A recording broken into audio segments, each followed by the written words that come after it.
You know who it is, the horror flick digger did Super 6 Big Mitch. And I'm kicking in doors with all three O's. And I'm bringing 28 101s because we Vegas Suns. It's the Meadowlands. Yeah, you in the metals, man. And you already know what made me.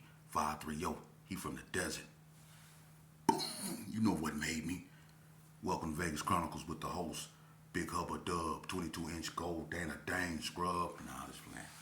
Welcome to Vegas Chronicles with the whole Super 6 Digger Ditch Big Mitch. And today, like any other day, we kick actual factuals. No additives, no preservatives. Just raw and uncut, man. Like summer sausages and crackers.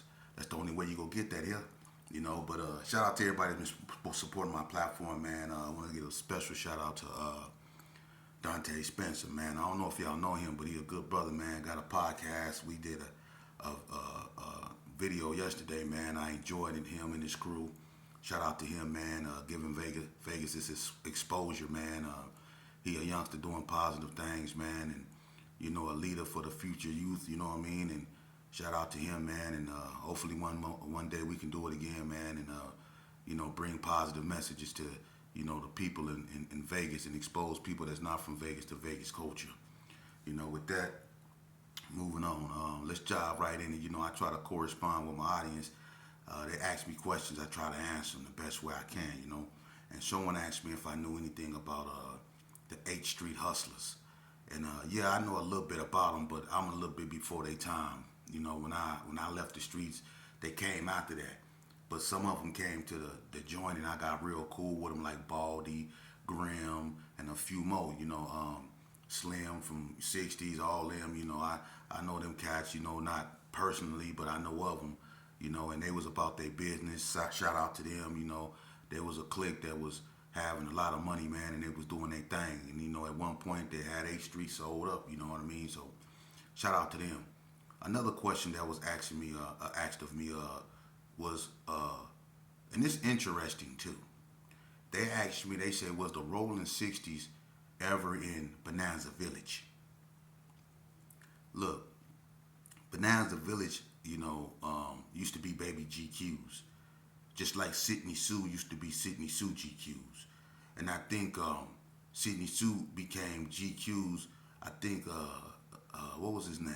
He was a McMillan. Leonard McMillan went up over there, and I think he the reason why.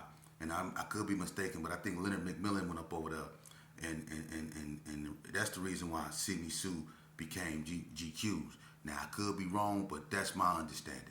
Now, as far as the Rolling 60's being in Bonanza Village, no. You might have certain Rolling 60's that stayed over there. Now, I know that the 60's tried to get the Bonanza Village cats to turn 6-0, but they wouldn't do it. They turned Village Gangster Crips 4 deuce or 42. And Sydney Sue was 32.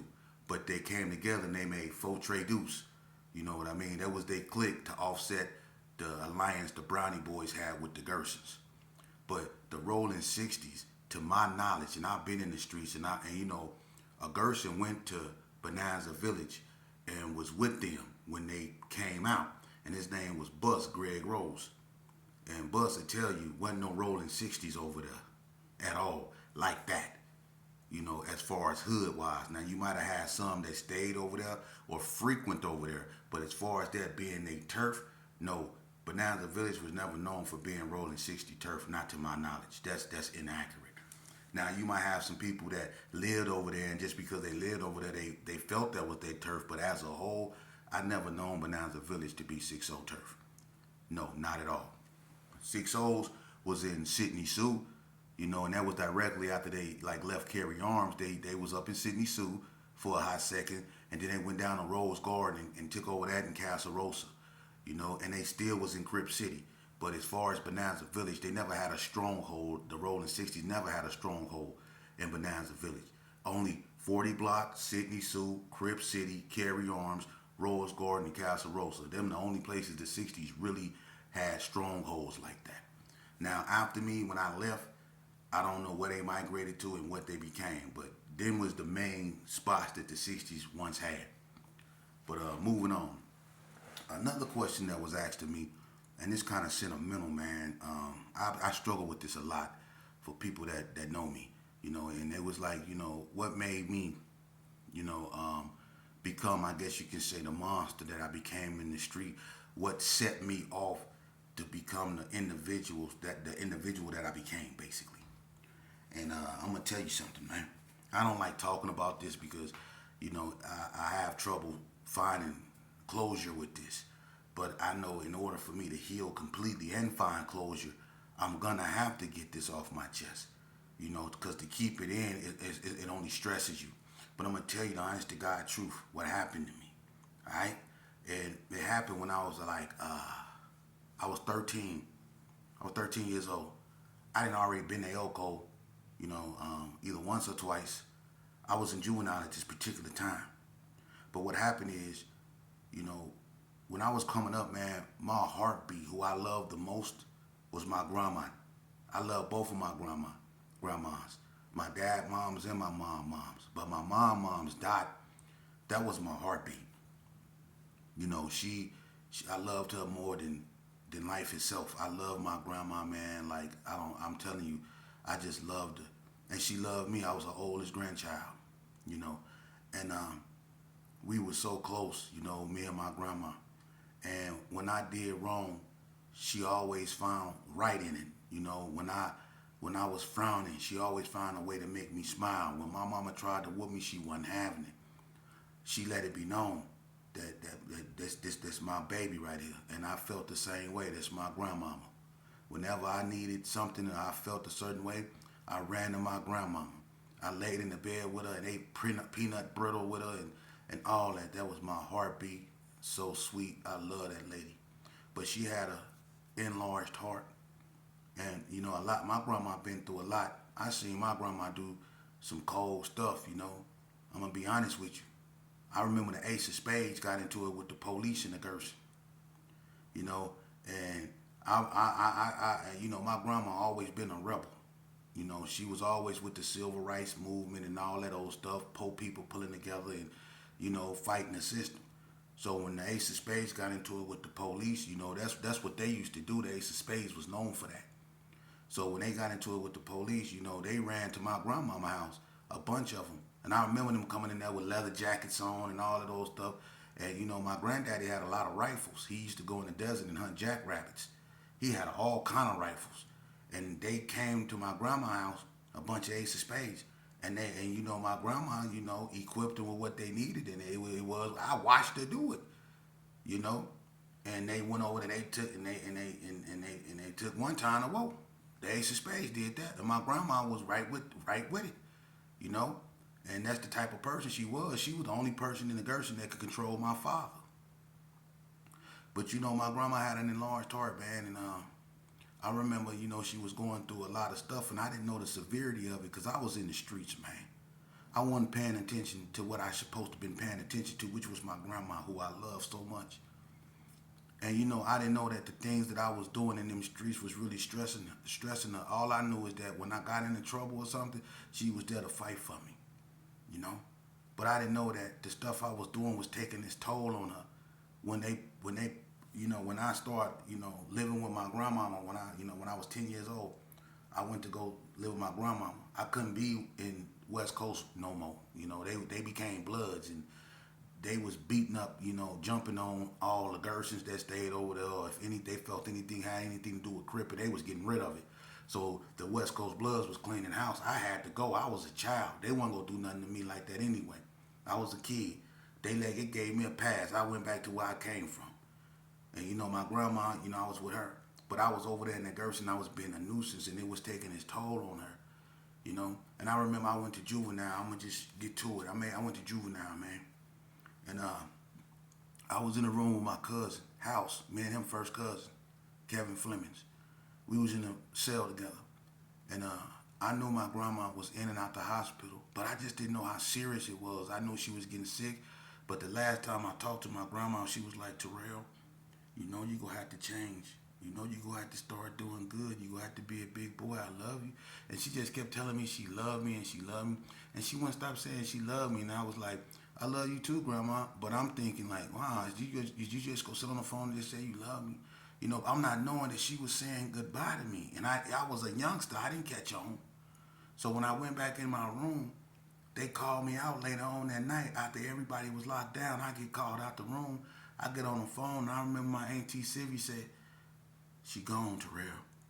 I said, "Who gone?" And when she told me my grandma, I said, "Where'd she go?" She told me she died, passed away.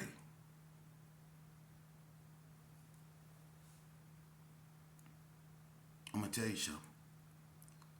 I remember my hand shaking like this. I was 13, man. And the phone just dropped. When that phone dropped, I was no longer normal. And mind you, I was on my way to Elko. And I went to the funeral, but they disrespected me so bad. They rushed me. They wouldn't let me comb my hair. I had food staining on my clothes from being in juvenile. I wasn't finna go in there like that with my grandmama.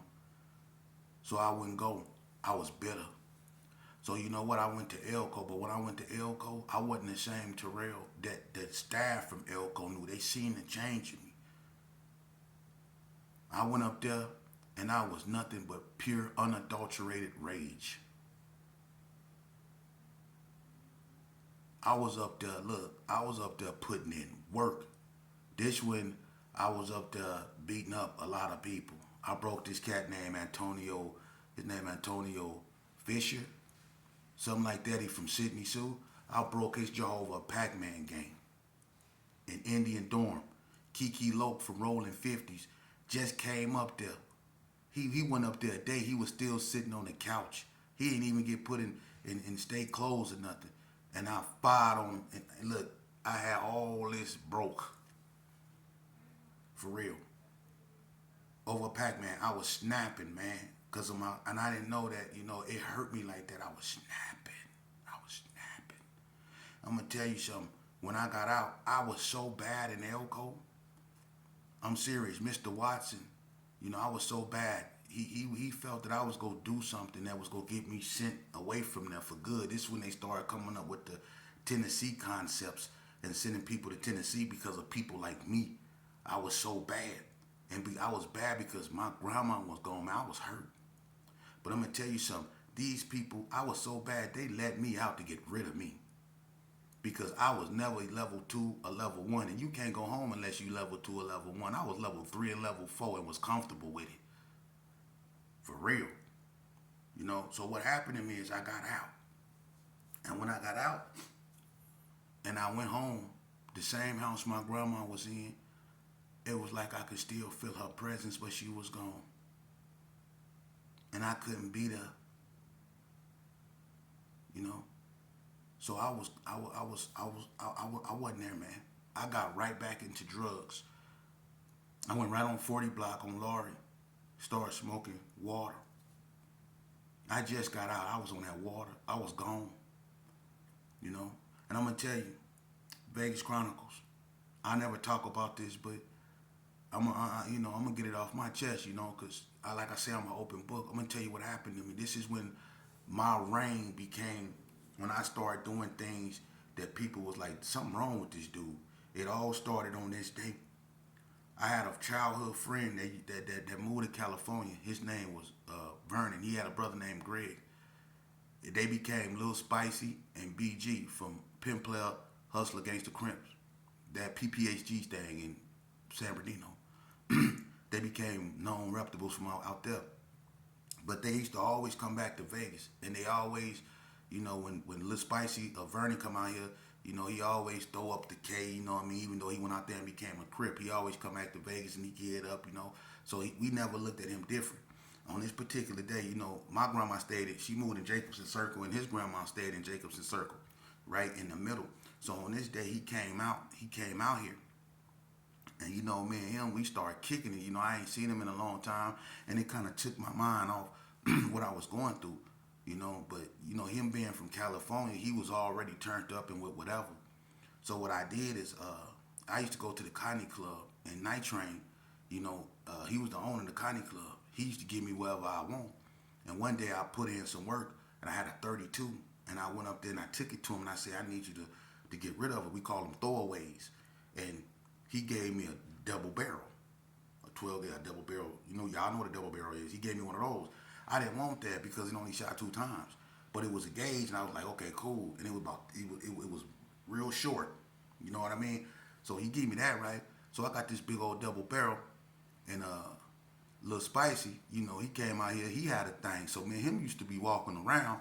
We used to be strapped and stuff like that. On this particular day, we decided, you know, let's go, let's cruise, let's go up to McNair's Quick Check and rob somebody, right?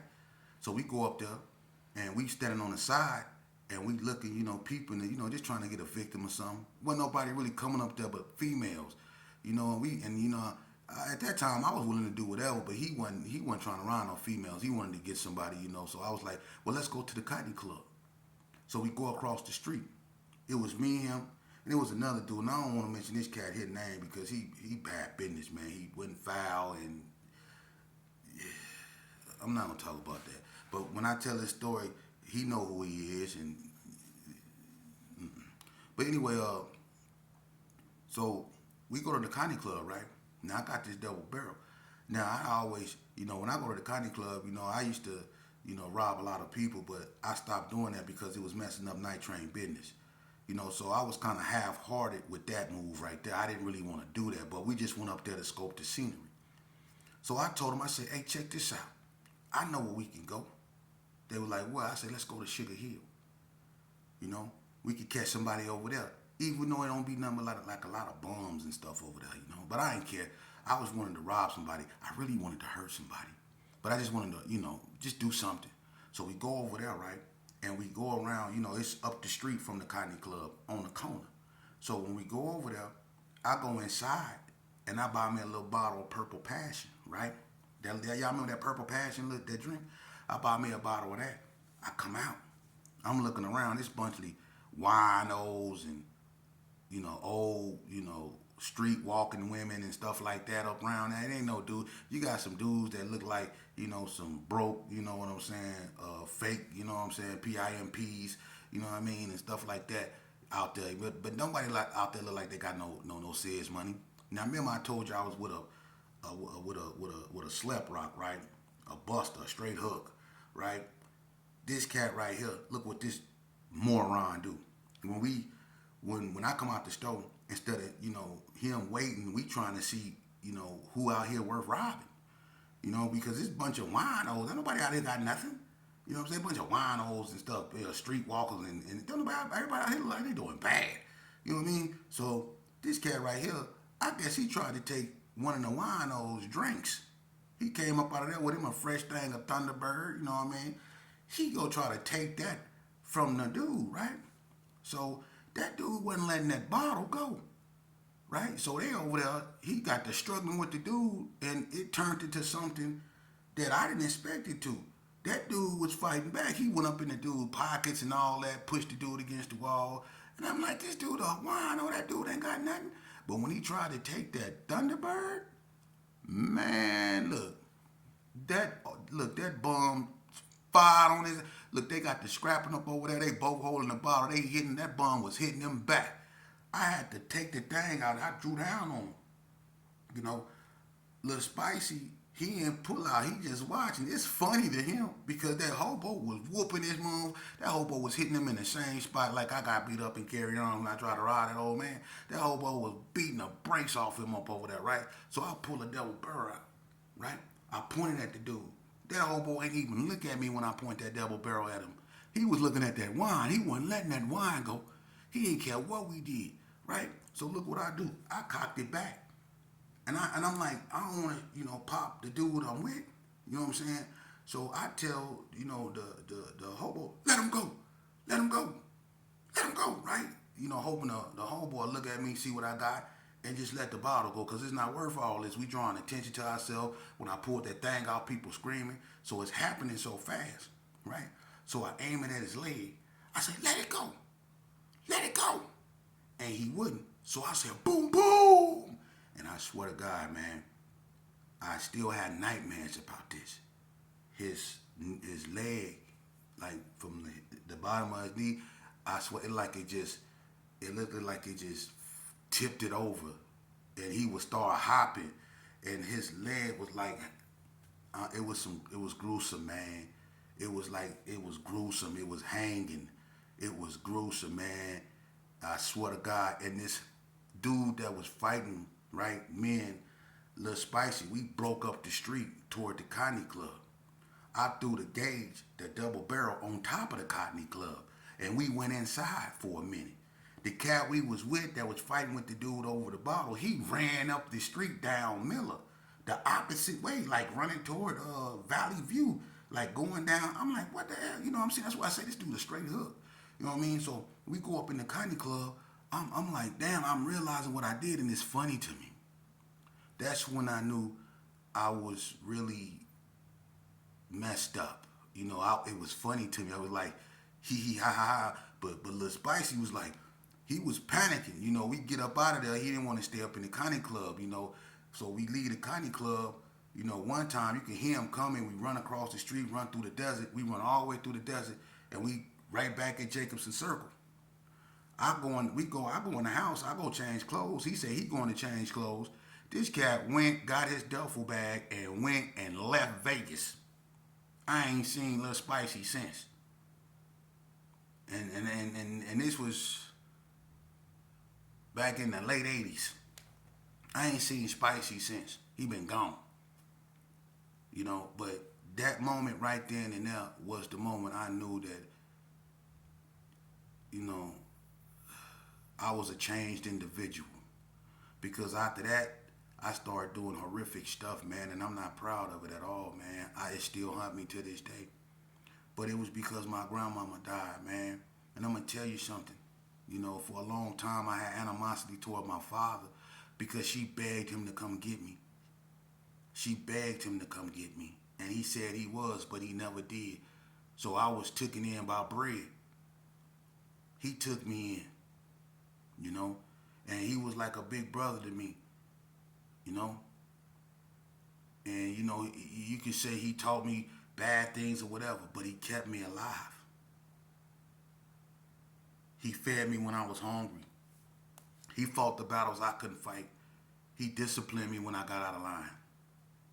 He was all I had when it came to that, you know. But when my grandma left, it was a void in me that was just gone, man. I didn't have nothing. I felt that life was cruel. I was mad at everything. You know, I felt like I ain't had nothing. The woman that I loved so dearly was just gone, and I couldn't even beat her. And then they say she was calling my name, you know, saying, please tell him to come see me and stuff like that.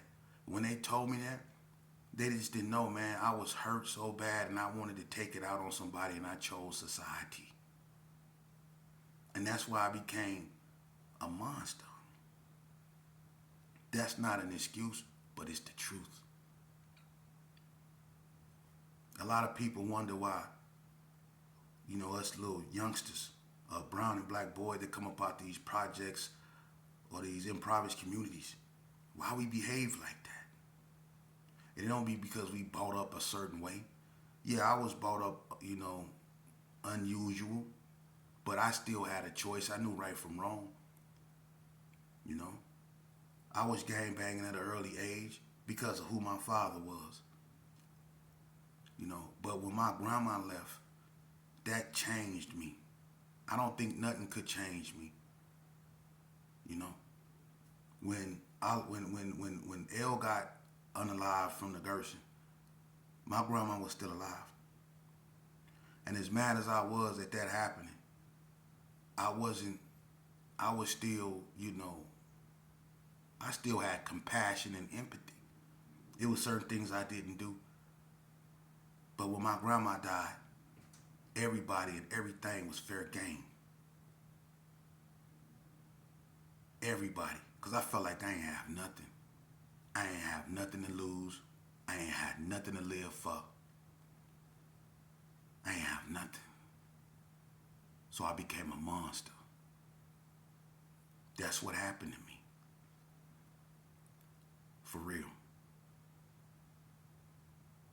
That's the honest to God truth. I became a monster. And for the rest of, you know, until I went to the penitentiary, I wreaked havoc in the streets of Vegas. And still to this day, I miss my grandma. I miss her. But I know what I'm doing now, she's smiling down on me. Because I believe my grandma was with me in a lot of times where I could have, been called home. I believe my grandma really been looking out for me. And I know that I'm making her proud by doing what I'm doing. I'm healing. I'm accepting my responsibility. I'm trying to give back to my community in the form of teaching them about this destructive way of living, about gang banging. A lot of people don't want to hear this, you know. They don't. But I'm going to tell you, them same people that don't want to hear this, it's them same people that was up in the penitentiary system. I swear to God, living foul, doing foul. Every day they talk about how they want to go home. But they don't want you to hear this message. They don't want to be up there, but they want you to be up there so they can talk about you being up there. You see? They don't want to put in no work. They want you to put in the work so they can talk about you putting in the work and then call you stupid and dumb and all that. But when a person come and try to give you the truth about the game, they don't want that because it don't give them nothing to talk about. Because if you're not out here doing nothing stupid, they won't have nothing to talk about. See? They know what you're doing is wrong. They know what you're doing is stupid, but they not going to tell you that because you entertaining them. See? You entertaining them. They love the conflict. It gives them something to talk about. Ain't that something? And then I'm going to tell you something else. When you realize and you wake up and you realize that what you're doing and the game that you playing is fictitious and that the dudes that you hang around is faker than $3 bills, when you realize that, you really become public enemy number one. See? Because you reclaim your individuality and you start thinking for yourself. When you start thinking